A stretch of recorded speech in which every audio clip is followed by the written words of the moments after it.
break from this world. Running on a hamster wheel, but searching for something I can't.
Living for weekends, wishing I could take a break from this world.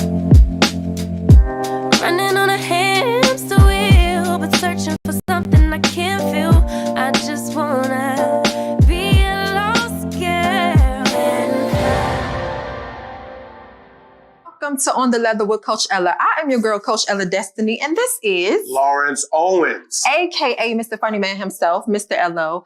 We're here today to bring you a special episode. We're talking about mental health and wellness, something that's so serious in our community that we don't talk about enough. and it's often overlooked, but one day, today, we ain't overlooking it. How about that? We are not overlooking it. We're talking about it. We're getting into it. We're talking about your mental. What's on your mental? Y'all make sure y'all stay tuned because when we come back, we're going to have an entire conversation about mental health and wellness. You ready for this, Ella? I'm ready for it, so make sure you come back and join On the Leather with Ella. On the Leather with Coach Ella. We'll be right back. Feel my wings spread, levitate into the clouds. I'm so high. Painful fibroid symptoms, heavy periods can be unbearable. It can make you feel stuck, trying to avoid surgery, wondering, what are my options? At USA Fibroid Centers, we offer uterine fibroid embolization, an office-based FDA-approved treatment that provides lasting relief from fibroid without surgery. The freedom to be you is right around the corner. Don't wait for your symptoms to worsen. Treatment is covered by most insurance plans. Call now. Today, we're talking about mental health, illness, mental health, wellness. We're talking about just mental health overall, because I think it's a conversation that's not had enough. And so this is something that I really, really wanted to speak about. I suffered with mental health years ago, and it wasn't easy for me. I went through the whole having a psychiatrist, taking medications and all of that stuff. And so I really wanted to talk about that on this show because it's something that's happening all the time, but not talked about enough. My dad used to always say, a scene often repeated, but soon forgotten, right? So Right. A lot of situations go on, a lot of things happen, and we talk about it just for that moment because it's news and it's what's happening, but then it's not talked about anymore. What was you diagnosed with? I was diagnosed with bipolar disorder. I was diagnosed with, OCD, a whole bunch of things. Like, it was a whole list of things that I was diagnosed with. OCD from the Wu-Tang Clan? No. No, OCD, obsessive compulsive disorder. Oh, obsessive. I knew that. I knew that. Mhm. I thought it was that hip-hop the other episode. Yeah. Go ahead. Mm-hmm, mm-hmm. And so Uh-huh. that's why it was so important for me to have this conversation. I also wanted to talk about the mental state of the youth in our city. Like, what's going on? What's happening, Lo? Like, what's happening with the youth in our city? Why aren't we talking about it? What is going on? Why aren't we talking about it more in the households? Like, is it something going on in the households? as to why these kids are out here the way that they are. Like, what's really happening? And then what about this whole fentanyl thing that's going on? Because that's clearly a mental health issue. You got to be out of your mind to be on fentanyl like that. Like, what's really good? What's going on? Man, I think a lot of times, man, it's pride with people, as far as that they know something is wrong, but their pride won't allow them to go get it checked out because they might have been raised to say, you just handle it, especially as men. Like, I come up in the time in the 80s where if you talked about it, you was considered weak, and that could be passed down through generations. It's like, no, we men, we just handle situations and the pride of it, because you don't want nobody to look at you and treat you or ostracize you because you need to express yourself. But you know what? Not just for men, just in households in general, because I know growing up in our household, it was always, we'll go on in our house, stay in our house, or ain't nothing wrong with them. They just crazy. They just,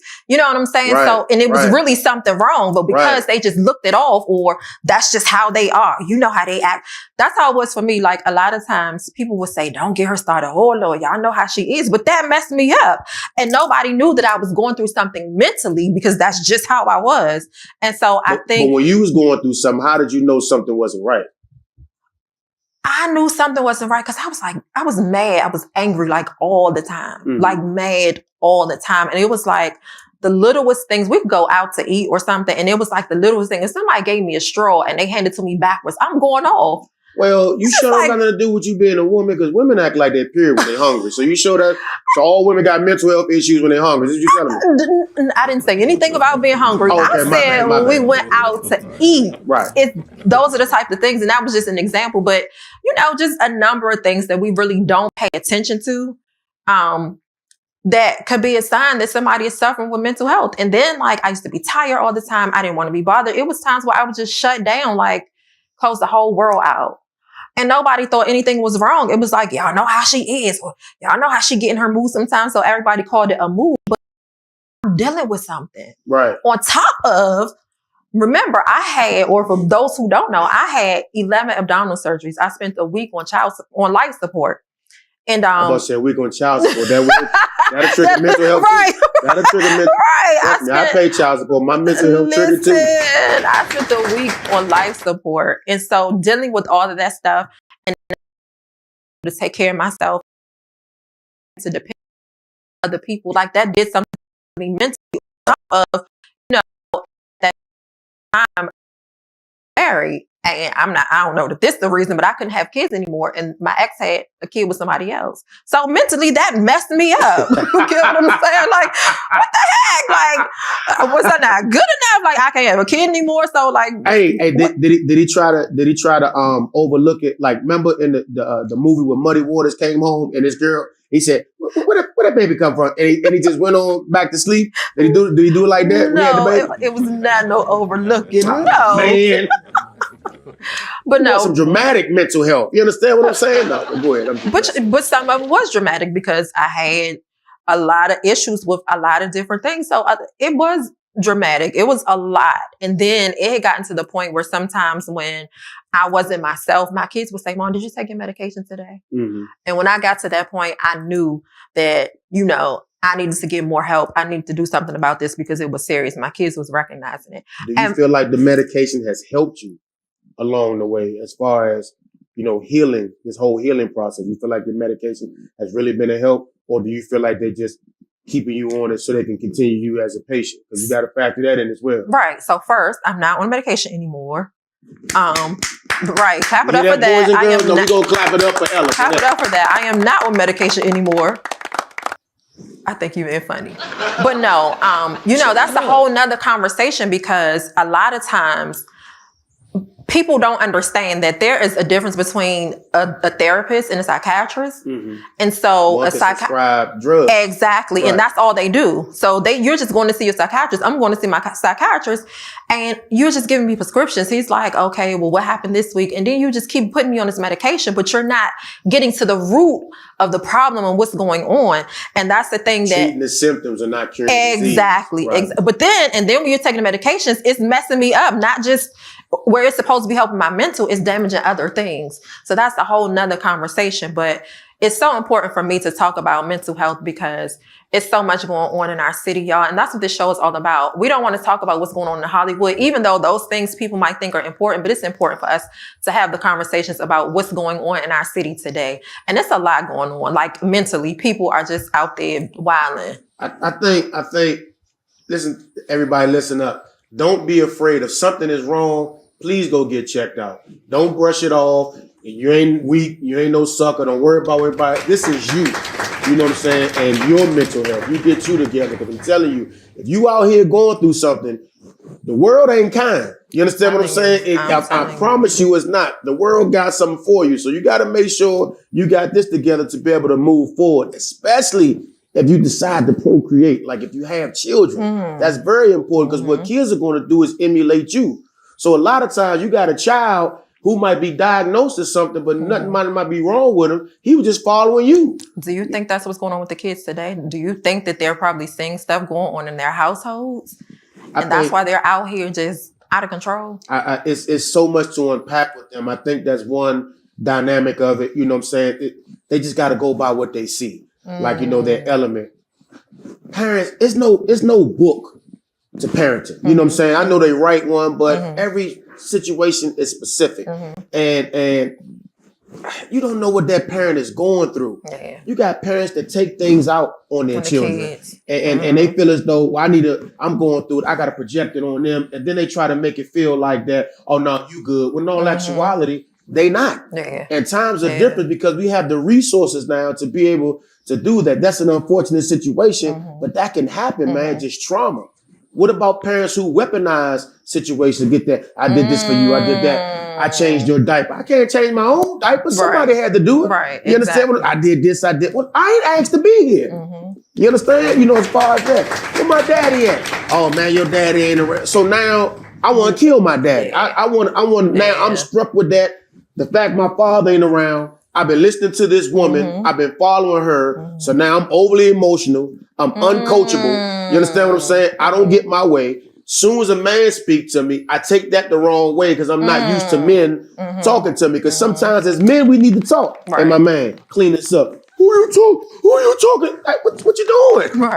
Right. Because no father figure was around to teach him this is how men talk. Exactly. You understand what I'm saying? So, and I think the other thing is a lot of times we put pressure on these kids. And so they feel like they have to go out here and be grown because what is the first thing that a woman say? Not all women, but a lot of times you hear a woman say, your daddy gone, so now you got to be the man of the house. So I think because I got to be the man of the house, I got to go out here and make things happen. So now I got a lot of weight on my shoulders. I'm trying to be the man of the house. I got to provide. How damaging that is. Exactly. Because I was told that. My father wasn't around, you the man, and I took that seriously. Now, if you was being funny, if it was just, you know what I'm saying, rhetorical, I don't know what that means. So now my hairline receding. I'm going around, you know what I'm saying? I'm smoking Newport Hundreds in the box with my mama because I'm thinking that I got to do manly things. So every time she go out, a man can be speaking, how you doing? What you mean, how you doing? He just there to take our order. I didn't know. You said I'm the man. If I'm the man, this is my mama / woman. Right. You understand what I'm saying? So that's some borderline Oedipus complex that we don't talk about. But the key thing is the problem with that is that now can't no man talk to me, and that's the problem. We need to converse as kings. We might not be able to get along, but I got to be able to rap to you. Understand? Even if my voice raised like to the next octave level, I'm not upset. Passion. We need to differentiate that. Yeah. But if you don't got no man around as that example to do that, then you're going to take it the wrong way. And now you got to wait for a woman to come. Yeah. Why you think when these people be on the first 48, they always get a woman detective to come talk to them? And they be like, get them greens and get some of this. And he like, yes, man, tell everything. It was me. It was Peanut. It was...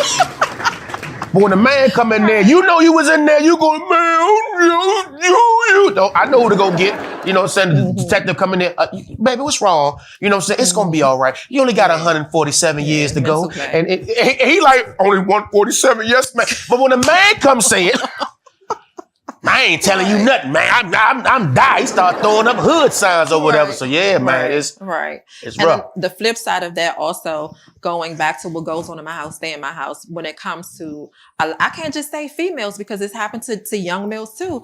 It's what do you call them when you're being sexually abused in the household? So that messes a Well, person I'm up grown. I call it mentally. like, thank you. Oh, you mean my fault? Go ahead. So that messes you up. I'm grown. If a woman sexually abused me now, I'm gonna give her extra money. So my bad. You talking about? Go ahead. But when people are sexually abused, that messes with them mentally. And so now they're growing up, they're angry as adults. And so now I want to take it out on everybody. Like, I'm just angry. I'm out here doing any and everything because this is what happened to me. And they don't know how to verbalize it because they were told, if you tell, I'm going to kill you or something's going to happen to you. So now they're not having these conversations. They're holding it in. Here's one better. Or what about the ones who think it's their fault? What about the ones who got molested and they think it's their fault? So now they may become introverted, you understand, and just don't want to deal with anyone. And you like, hey, man, what's wrong with you? Come on. They don't want to be bothered, touched. Yeah, and then they might be triggered differently. And then when they go off, all we see is the product of them going off as opposed to understand what led up to that. Right. Yeah. And the other thing is that people don't want to get help. They're afraid to get help. They don't want to talk about it because they are ashamed. They're afraid. They don't want people to know that this happened to them. They don't want people to know that they're dealing with something mentally, like they have mental issues. Like nobody. The first thing is making yourself aware and admitting it. You know what I'm saying? Like, it's happened. You're not the first person. You won't be the last. And so what? You're dealing with mental health issues. This is what it is. Stop taking it personally. There you go. Y'all taking it personally because you're going through a mental issue. Get yourself fixed. That's what you got to do. And I know I'm saying it's easier said than done. It's not that easy, but it's that simplistic. If you know something is wrong, get yourself checked out. Because 10 times out of 9,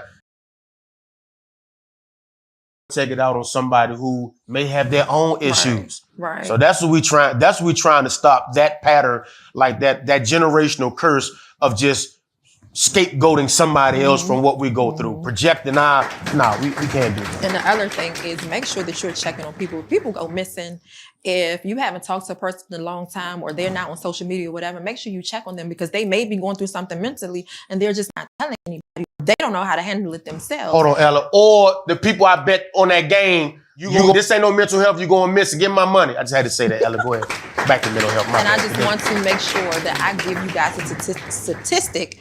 Washington, D.C. ranks number 8 in the states of the least likely to get help for their mental health issues. That's right here in our own city. So it's time for us. It is. It definitely is. It's time for us pride go. Get help. Pride. We got to talk about it. Have these conversations. The uncomfortable conversations are what we're having. That's what this show is all about. We're having conversations that other people normally won't have. It's happening in our city. Charity begins at home. And this is where we're starting to have these conversations. On the Leather with Coach Ella, my co-host, Lawrence Owens. Lawrence Owens. We'll be right back.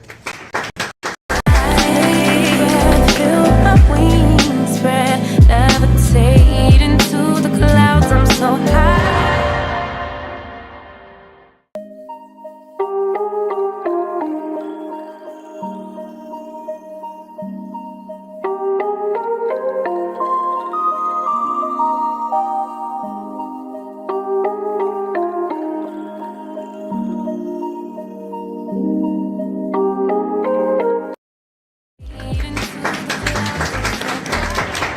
Welcome back.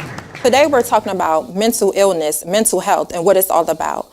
Our next guest that we're bringing to the show, as I said earlier, she suffered from mental illness. And before I bring her on, I want you guys to take a look at the beginning of her story.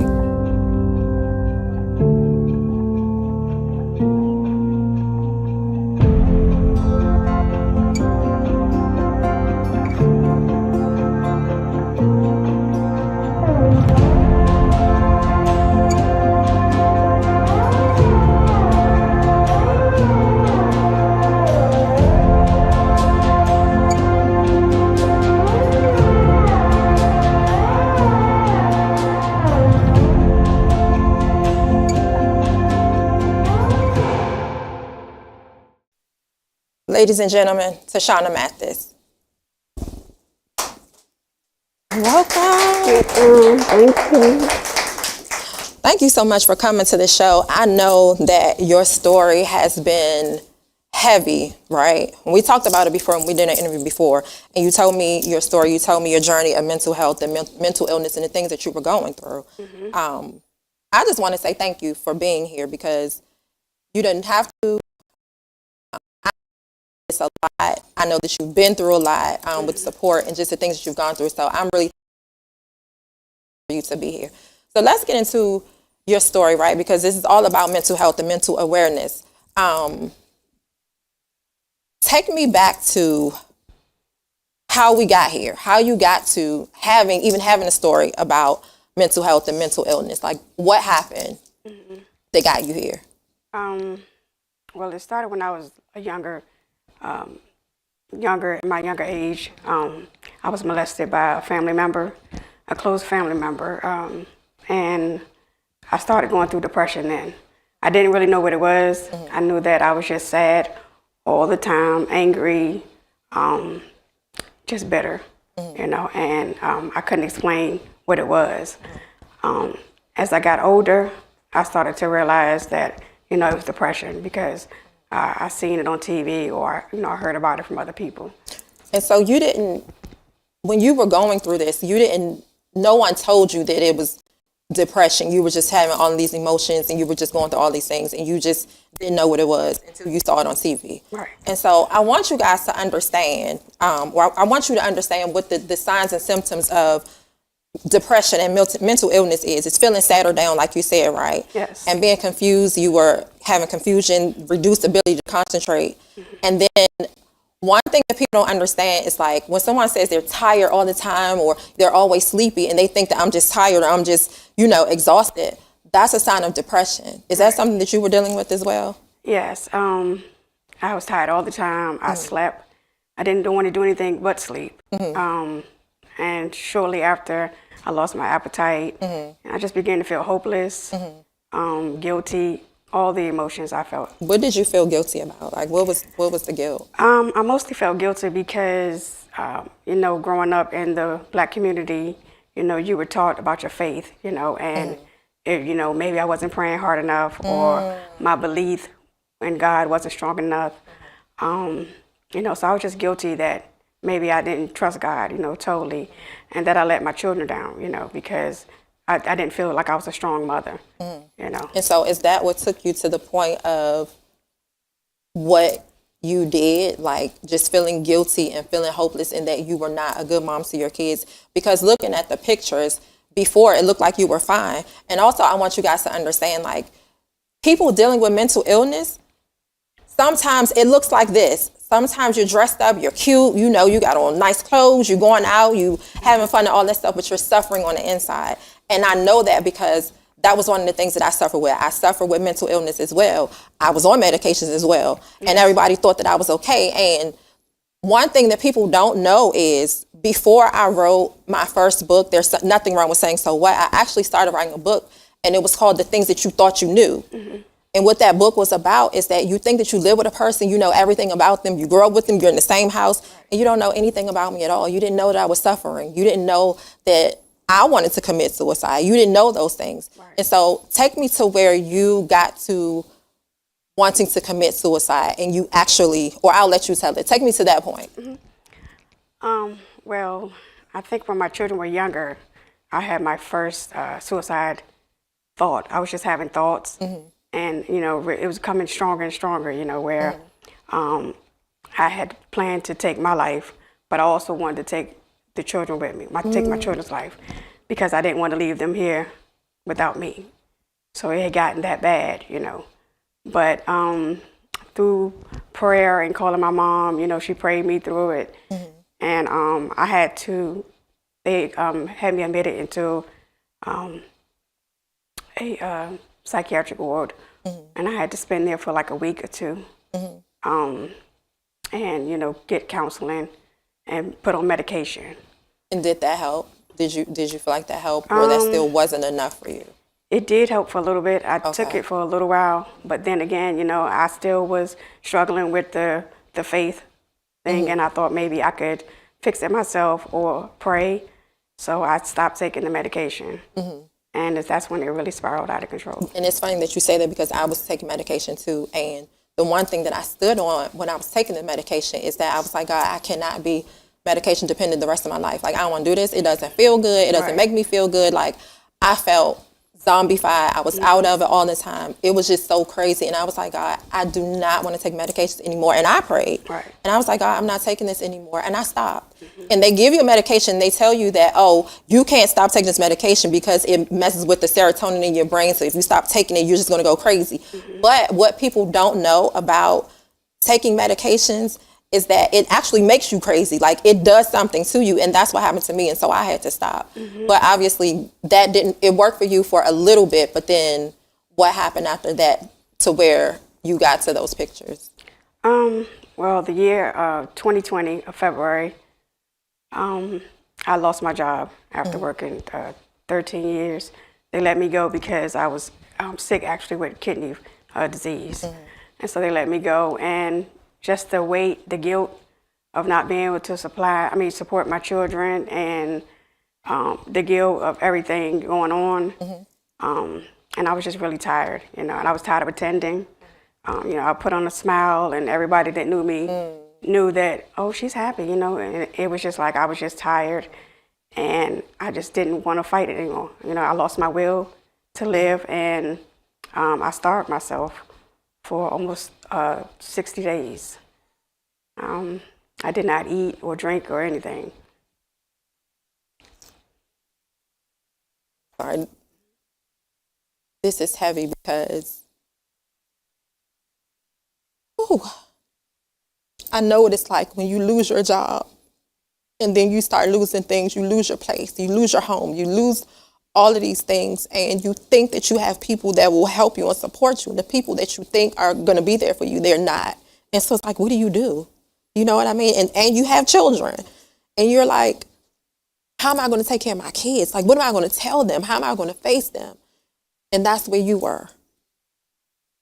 Wow. And so in those 60 days, take me through just a little bit of those 60 days. Like, what was happening? What were your children doing? What were you doing in those 60 days? I can say that it was the most darkest place, time in my life. I started off not coming out of my room, confining myself to the room. I started off slowly, like maybe not skipping a day, then 2 days, then 3, then before you know it, I stopped eating completely. I never came out the room. My kids would come and check on me. I just shut the whole world out. Like, I became paranoid. I would put up curtains in the windows. I became paranoid, and I started hallucinating. Wow. And that was because, I guess, at that time, like, your brain had just started dysfunctioning and just, wow. And my daughter, she would come in and check on me. From every day, she came and checked on me. She would try to give me something to eat, but I refused. Drink, I refused. So they had family come down. It was like everybody had prepared for me to pass away. They had prepared for me to die. My daughter said she prepared, for me to die because I had got down to 60 pounds. Wow. My daughter described it as death, like the room smelled like death. And then, like I said, I started hallucinating. I got septic poison. I was bleeding from my GI, which I didn't know at the time. So it was just like, and then they came in, and prayed. But it was like, they were asking me, think about your children. But at the time, I was so lost. I just wanted to go. I just wanted to give up, and I just wanted to end it. Wow. And I told my daughter to let me go in peace, But God. And so in the moment, I remember you told me one time that the ambulance had came, and you were on the floor when they came, or they came twice or something. What did they say to you when the ambulance came the first time? My daughter called them several times to get me to go to the emergency room, but I refused treatment, and at the time they couldn't take me. Okay. Until that morning of February 2nd, my daughter came in to check on me, and I wasn't. No, go ahead. I'm sorry. I was not moving. She said I was stiff. My eyes was rolled to the back of my head. Hold that moment. Hold that thought. because when we come back, I want to make sure that we get into the rest of that story of when they came and found you, when you went to the hospital, and what happened after that. So guys, stay tuned. When we come back, we're going to hear the rest of her story and what happened and where she is now. We'll be right back.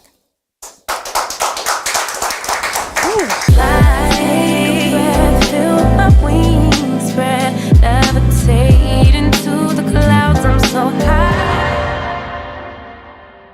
Hey you guys, it's your girl Coach Ella Destiny. I wanted to make sure that you signed up for my So What You Can Sit With Me conference. Listen, if you have not signed up for anything else, make sure you sign up for this conference. We are only doing 50 women per day and the slots are going so fast. The cost is only $150. And what do I get in my $150, Coach Ella? You're going to get your t-shirt, you're going to get your coffee mug, you're going to get your book, and also you get to sit with me. You get to pick my brain, you get to ask me whatever it is that you want to know, and I'm going to share my fibroid story with you. And then we're going to exchange so what moments. I'm sure you guys have all had a moment in your life where you thought it was so bad and you can finally say, you know what? So what, that happened to me. Now how do I get to my next? That's what this conference is all about. We're going to have guest speakers. We're going to have giveaways. It's going to be so much fun. So make sure you go to my website, elladestiny.com, and sign up. So what? You can sit with me. We can have conversations. We can have girl talk. We can chat about anything you want to talk about. So what? You can sit with me. Go to my website, elladestiny.com, and make sure you register so that you don't miss out. And we're back. We're talking with our guest, Tashana Mathis, about mental illness. But we're going to get into the other side of her story, and that is her surviving, a mental survivor. But first, I want to give you guys another statistic, and that is according to adult prevalence of mental illness, 19.86% of adults are experiencing mental illness. That's equivalent to nearly 50 million Americans. That is a lot. I'm telling you guys, you have to make sure that you are in tune to the people around you, your family members, your friends, your neighbors. Check if you're not hearing from them, if they fade to black, if they're not on social media, if they're not, check on them, because a lot of times they're not okay. And I hear all the time the saying, check on your strong friends. The people that you think are the strongest are the ones that are suffering the most. And so you went through all of that. You went to the hospital. We saw the pictures of you when you were in a coma, correct? How long were you in a coma? 3 weeks. For 3 weeks. Mm-hmm. Wow. And so when you came out of that, where were you? Like, how was it when you came out? Because obviously you didn't know where you were. You had, I guess, passed away. Mm-hmm. Had they pronounced you, or? I went into cardiac arrest twice. Wow. And they said if I had did another one, a third one, then I probably wouldn't have made it. And at one time they thought I was brain dead because they didn't know how long I was in cardiac arrest. Wow. And so when you came out of the coma, how was the recovery? Because we want to also talk about the other side. Because we know, I don't know what everybody's spiritual belief is. We know with the grace of God and the Creator, the Most High, there is another side. So now you're on the other side. How important is it for you now to advocate for mental illness and to share your story with others so that they can get to where you are? It's very important for me because I want to help somebody else that may be going through and think that it's no hope, that, it's nothing else left to do, that may be down. I just want to help somebody else out and share my story, by letting them know that things do get better. Absolutely. And how are your children now? Because they obviously went through this with you. They saw all of the things that you were going through. How are they dealing with it? How are they now? Because the one thing that I do know is that where we think that we're the only ones suffering, the people around us in our households are suffering as well. And we get to tell our stories all the time, right? But our children don't get to tell their stories, or the people that had to take care of us and go through this, they don't get to tell their stories. So how are your children dealing with this? How are they now? They're taking it one day at a time. They're very happy to have me back, of course. They're taking it one day at a time. And we're seeking counseling. Oh, good, good. And I just want to go back for a quick second to your recovery. So after you went through all of that, you had organ damage and you're going through dialysis and stuff? Yes, my kidneys failed. Okay. As a result of that, I had to go on dialysis. I'm currently on dialysis now.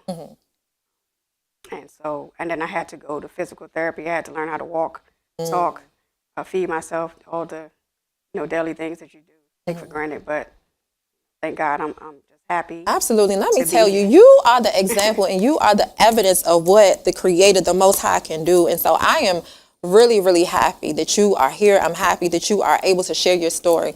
We all have stories. I can't say that everyone deals with mental illness, but I will say that I know that there are times where we go through things. Life gets hard.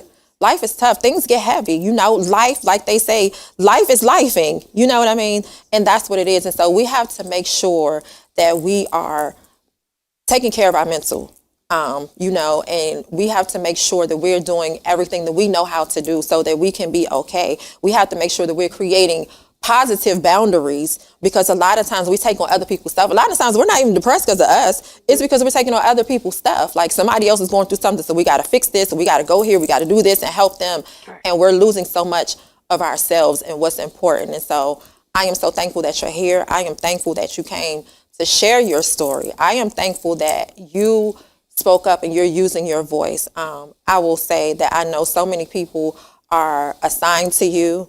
I'm thankful that you are talking about it, because God can't use it if it's a secret. And a lot of times people don't want us to tell our story. They might say, don't tell your story, or, Right. it's embarrassing to the family. We got to eliminate the BS, like I said earlier, the belief systems, and that is what goes on in my house, stay in my house. And I don't believe that, because if I keep the things that went on in my house a secret, I can't help anybody.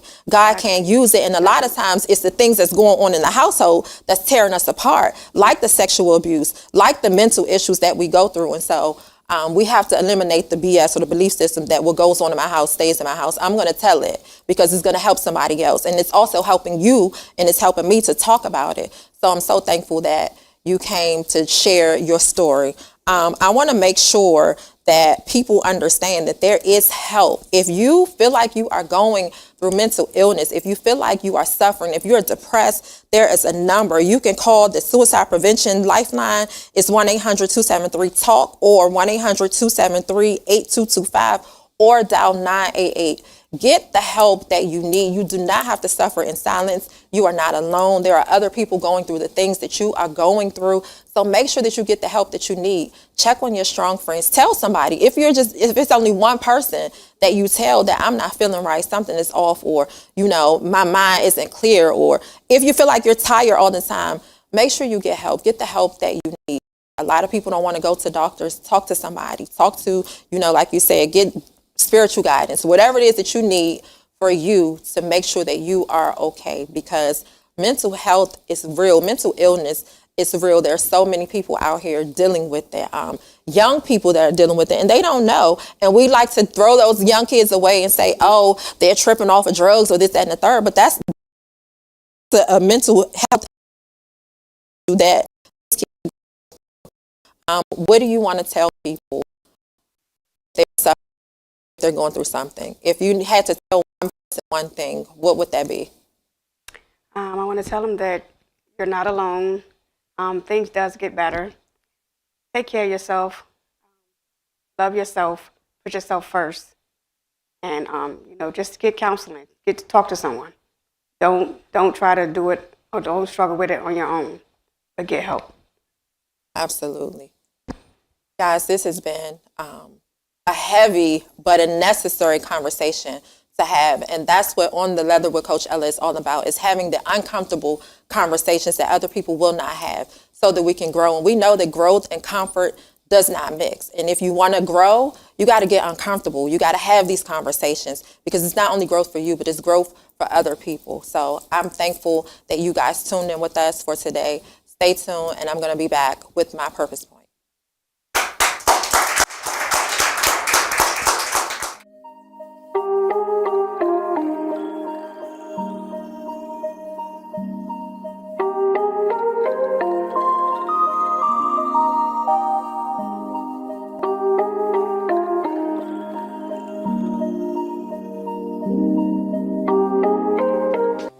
Living for weekends, wishing I could take a break from this world.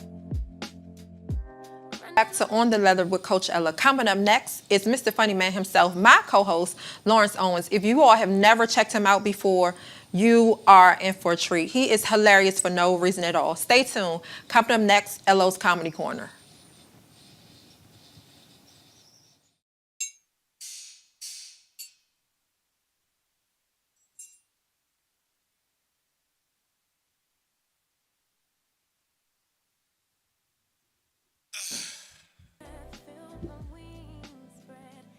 This is Lawrence Owens, and this is my comedy corner. And I know what y'all sitting there thinking.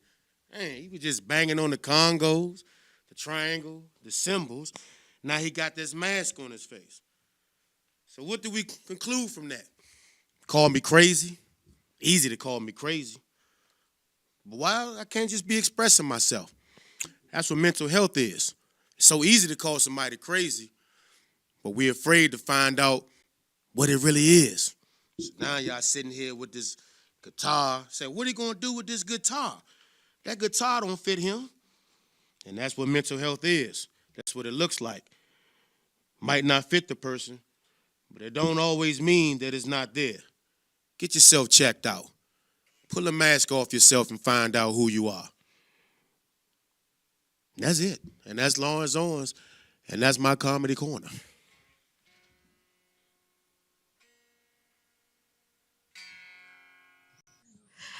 And that is our show for the evening. I am Coach Ella Destiny. Make sure you guys go to my website, elladestiny.com, to sign up for our 4-week purpose course, get your So What gear, and to purchase my book, There Is Nothing Wrong with Saying So What.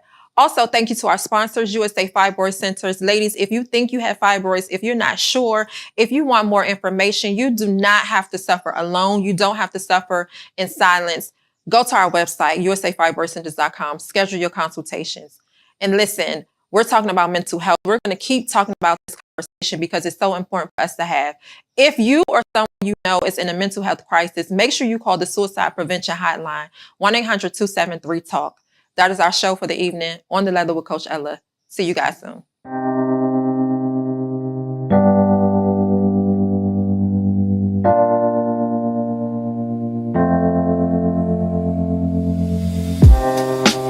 Living for weekends, wishing I could take a break from this world. Running on a hamster wheel, but searching for something I can't feel. I just wanna